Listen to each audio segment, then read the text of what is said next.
Avec 100 000 bateaux de plaisance recensés en Bretagne, cette nouvelle taxe inquiète toute une filière. Le but du gouvernement, accélérer le passage aux moteurs électriques. Sauf qu'aujourd'hui, l'alternative n'est pas prête.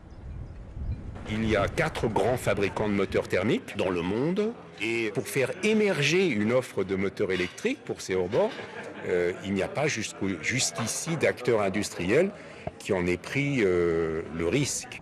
Des moteurs introuvables et un risque pour la sécurité des marins. Prendre le large en dépendant d'une batterie à l'autonomie limitée, c'est impensable pour Arnaud. Il y a des problématiques d'autonomie en mer quand on part loin, donc c'est une grosse contrainte pour électrifier tous les bateaux de plaisance. Et puis on voit bien que les solutions ne sont pas au point encore dans les ports. Autant sur les routes il y a des recharges, autant là c'est pas du tout viable. Et les premières victimes de cette taxe à visée écologique, les bateaux de moins de 7 mètres mais fortement motorisés. Comme celui d'Erwan, son hors-bord mesure 6,99 m pour 250 chevaux. Alors qu'il ne paye rien, sa facture va grimper à près de 600 € par an. La règle du jeu, elle change sans arrêt. Ça veut dire que si nous, on a acheté ce bateau-là et cette taille-là, aujourd'hui, c'est pour justement rester dans une catégorie où les bateaux étaient moins taxés.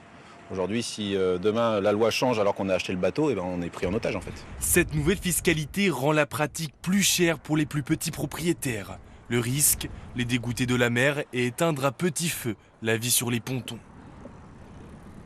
Un port, c'est un lieu de vie. C'est un lieu de vie pour toute la population. Que vous soyez d'ailleurs usager ou pas. C'est là qu'il y a tous les services, c'est là que vous allez prendre votre verre en famille, c'est là que vous allez au restaurant. Et quand bien même vous n'êtes pas usager de la plaisance, évidemment que vous venez dans ce port parce qu'il y a de la vie, parce qu'il y a des bateaux. Le risque aussi est de réserver la navigation à un cercle de privilégiés. Car paradoxalement, le nouveau calcul prévoit une baisse de la taxe pour les plus gros bateaux.